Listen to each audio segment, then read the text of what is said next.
Okay, students, we are discussing about the reproduction of plants, or because we have to grow more plants, and in this lesson we have explained seed dispersal till now. आज तक हम लोगों ने पढ़ा कि किस तरह से सीड का डिस्पर्सल होता है। आपको एक छोटा सा पिक्चर भी दिखाया था, जिसके माध्यम से आप अच्छी तरह समझ गए होंगे कि अब तक जो है सीड जो एक जगह से दूसरी जगह तक चला गया। अब सीड का क्या होगा ये देखिए। तो अब ये बीज जो है वो मिट्टी में चले गए, अब बीज से बड़े पौधे बनेंगे। तो अब थोड़ी सी चर्चा करते हुए मैं इस पार्ट को कंक्लूड करूंगी, वो है एग्रीकल्चर का पोर्शन। जैसा कि ब्लैक बोर्ड पर ऑलरेडी मैंने मेंशन किया हुआ है कि we have seen a wide variety of plants and animals that is needed for us and that plant and animals is useful for us in many ways. Plant gives us food, fiber for clothes, spices, wood and some other. Animals too give us lot of useful products like milk, meat and fur. और to get these things in sufficient amount, इन सभी चीजों को प्रचुर मात्रा में प्राप्त करने के लिए a large number of plants and animals are needed. हमको काफी मात्रा में पौधे और जानवरों की जरूरत पड़ेगी। The production of plants on large scale in a planned manner for food and other purpose is called agriculture. और इसी को कहते हैं जब लार्ज पैमाने पर एनिमल्स और प्लांट्स को प्राप्त करने की जो विधि है उसको कहते हैं एग्रीकल्चर। तो सबसे पहला सवाल उठता है क्रॉप, फसल। क्या हमको बोना है, क्या उगाना है। यहाँ पर देख सकते हैं आप plants of the same kind grown on a large scale, एक ही समान के पौधे, एक ही तरह के, जैसे गेहूं, चावल, बाजरा, एट ए पर्टिकुलर प्लेस, एक पर्टिकुलर प्लेस पर हमें एक ही पौधा लगाना है ड्यूरिंग ए पर्टिकुलर टाइम। यह भी नहीं कि जाड़े में ग्रो करने वाले पौधे अलग, गर्मी वाले अलग हैं। तो plants of the same kind grown on a large scale on a particular place during a particular time are called a crop. आप कॉपी पेंसिल निकालें, साथ साथ सारी लाइनों को लिखें अच्छी तरह से। Growing crops in the field by farmers is known as cultivation. अब इसी क्रॉप्स को किसानों के द्वारा उगाने की प्रक्रिया क्या कहलाती है? कल्टीवेशन, खेती। और क्रॉप्स जो है वो दो तरह के, दो समय में उगाए जाते हैं। आप यहाँ पर स्ट्रेस करिए, देखिए खरीफ और रबी, ये दो टर्म्स लिखे गए हैं।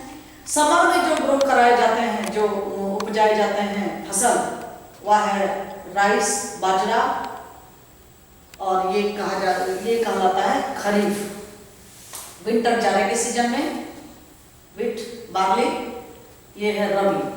अब इसमें क्या है कि समर में आप इट डिपेंड्स अपॉन मानसून। आपको पता है मानसून के सीजन में बारिश होती है, पानी की जरूरत पड़ती है, तो उसको समर में मानसून पर डिपेंड करते हैं सारे plants.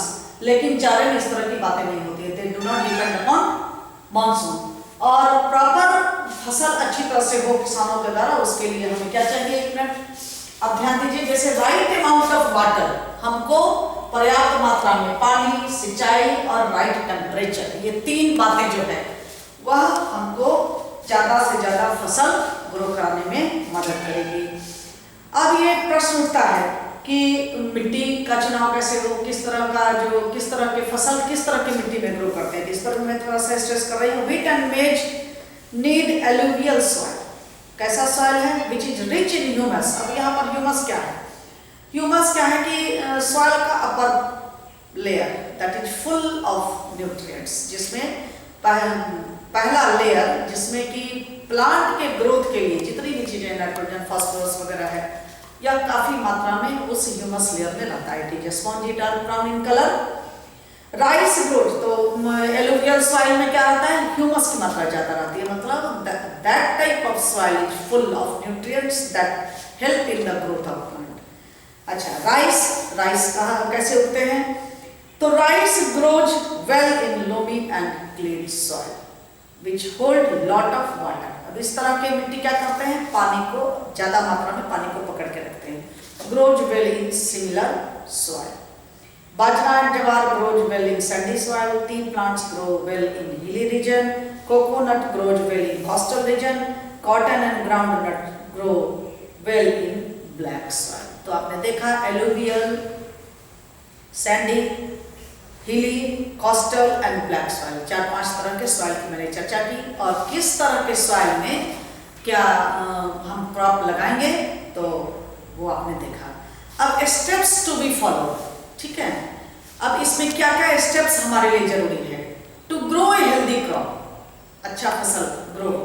A farmer has to go through many stages, कई स्टेजेस में उनको देखभाल करनी होती है। Here are the stages. Number 1 for growing a crop, तो पहला क्या है, प्लॉइंग द फील्ड। सबसे पहले आपने देखा होगा हल बैल और आजकल मशीन का जमाना है तो ट्रैक्टर के द्वारा जो है फील्ड की प्लॉइंग की जाती है। प्लॉइंग से क्या होता है कि नीचे की मिट्टी ऊपर, ऊपर की मिट्टी नीचे, इस तरह से जो है वो न्यूट्रिएंट्स की मात्रा इक्वल हो जाती है सारे जगह में, सारे फील्ड में। सोइंग द सीड, फिर बीज का बोना। Addition of manure and fertiliser, फिर उसके बाद जब हम बीज को बो देते हैं तो अब थोड़े दिन के बाद खाद, मैन्योर और फर्टिलाइजर का इस्तेमाल करते हैं। उसके बाद सिंचाई, फिर 1-2 बार पानी देना होता है। फिर क्रॉप को प्रोटेक्ट, क्रॉप्स का प्रोटेक्शन। अब अभी जैसे देखिए गेहूं का सीजन था, जिसने बारिश आने से पहले गेहूं काट लिया होगा उनका नुकसान नहीं हुआ होगा, लेकिन कुछ न कुछ तो नुकसान हो गया होगा बारिश में, तो इसको कहते हैं क्रॉप प्रोटेक्शन। अब उसके बाद हार्वेस्टिंग, आपने देखा होगा गेहूं जब पक जाता है तो बिल्कुल हरे से वो पीला, तो इस तरह से हम समझ जाते हैं कि अब हमारे फसल की कटाई होनी चाहिए, तो वो हार्वेस्टिंग। उसके बाद प्रॉब्लम क्या आती है कि हमको उसको कैसे स्टोर करके रखना है ताकि वह हमें काफी दिन तक एज इट इज रहे, उसमें कोई कीड़े मकोड़े, किसी फंगस का जो है वो प्रादुर्भाव नहीं आ जाए। तो these are the different steps to be followed by farmer. बीजों को बोने के बाद, हम बीजों को बोने से पहले और जब सीड को हम दे दिए या उससे पहले, ये सारे स्टेप्स हमको फॉलो करने होते हैं। सोइंग द सीड्स, उसके बाद ये स्टेप्स है किसानों को जो फॉलो करना है। अब आइए ploughing the field. It turns over the soil and bring the fresh nutrients to the upper layer, जो मैंने पहले बता दिया। Sowing the seed, sowing is a process of planting. अब बोना क्या है, it is a process of planting healthy seeds in the soil, अच्छी किस्म के बीजों को मिट्टी में बोना। Addition of manure and fertiliser, irrigation. We do plant need water for their growth, जैसे हमें पानी की जरूरत है उसी तरह से पौधे को भी पानी की जरूरत है। तो that is why farmers water crop at the right time, किस समय में पानी देना है इसको ध्यान में रखना है। With adequate amount of water, it is called irrigation, ठीक है। Crop protection, crop needed to be protected from, कैसे, ग्रेजिंग एनिमल्स। मान लीजिए किसी किसान ने फसल लगा दिया, आप जानवर आके चढ़ गए। अब आजकल देखिए इस इलाके में नीलगाय बहुत उत्पात मचा रहा है, किसानों का फसल नष्ट कर रहा है। तो इस तरह से क्या करना हमको, ग्रेजिंग एनिमल्स, जैसे गाय चढ़ नहीं जाए, बकरी नहीं घुस जाए। Pests like grasshopper and locusts. अब पेस्ट्स छोटे मोटे कीड़े मकोड़े जो फसल को नुकसान पहुंचा देते हैं, वेरियस डिजीजेज, कुछ बीमारियां पकड़ लेती है। तो इस तरह से हम देखते हैं कि फसल को हमें प्रोटेक्शन करने की जरूरत है।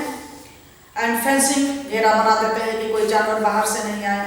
और harvesting, the cutting down of ripe crops, जब फसल मैच्योर हो गया तो उसको काटना है, is called harvesting. This is done earlier manually, पहले तो हाथों से किया जाता था with the help of machine, लेकिन आजकल मशीन का भी इस्तेमाल किया जा रहा है हार्वेस्टिंग के लिए। लास्ट दैट इज स्टोरेज, जब हार्वेस्टिंग कर ली गई, फसल की कटाई हो गई, तो after harvesting grains need to be protected against moisture. अब इसको पानी नहीं लगे, पानी से इसको मॉइस्चर से नुकसान नहीं हो जाए, they have to be kept. अब इसको हमको अच्छी तरह से रखना है, कैसे रखना है, kept safe from the rats, चूहों से, मोल्स, बर्ड्स और insects. Hence they must be stored, इनको कैसे रखना है, इनको अच्छी तरह से स्टोर करके रखना है in airtight sealed container. अब कंटेनर का मतलब जैसे गनी बैग में हम लोग कुछ मेडिसिन वगैरह या नीम की पत्ती वगैरह डाल करके फूड जो भी फसल है उसको हम अच्छी तरह से पैक करके रख लेते हैं। A good crop adds to the economy of the nation, और इससे अगर किसानों की फसल अच्छी होती है तो हमें और हमारे कंट्री को ज़्यादा से ज़्यादा पैसे दिए जाते हैं। तो इस तरह से हमने देखा कि रिप्रोडक्शन ऑफ प्लांट्स में एक प्लांट्स पहले देख लिया कि हमारे लिए कैसे यूजफुल है, हमको ज़्यादा से ज़्यादा पौधे उगाना है, और फिर वह सीड का डिस्पर्सल देखा, जर्मिनेशन देखा, डिफरेंट स्टेजेस देखे, और एट लास्ट हार्वेस्टिंग और स्टोरेज। तो आप इससे रिलेटेड जो भी प्रश्न है आप you can frame by your own और राइट द आंसर। जो हमने ब्लैक बोर्ड पर आपके कुछ पॉइंट्स लिखे हैं उस पॉइंट्स को देखते हुए आप कुछ क्वेश्चंस के आंसर लिख लें, और हम लोग फिर नेक्स्ट क्लास में अगली टॉपिक जो भी है आपका वो हम लेकर के आते हैं। Okay, more in next classes.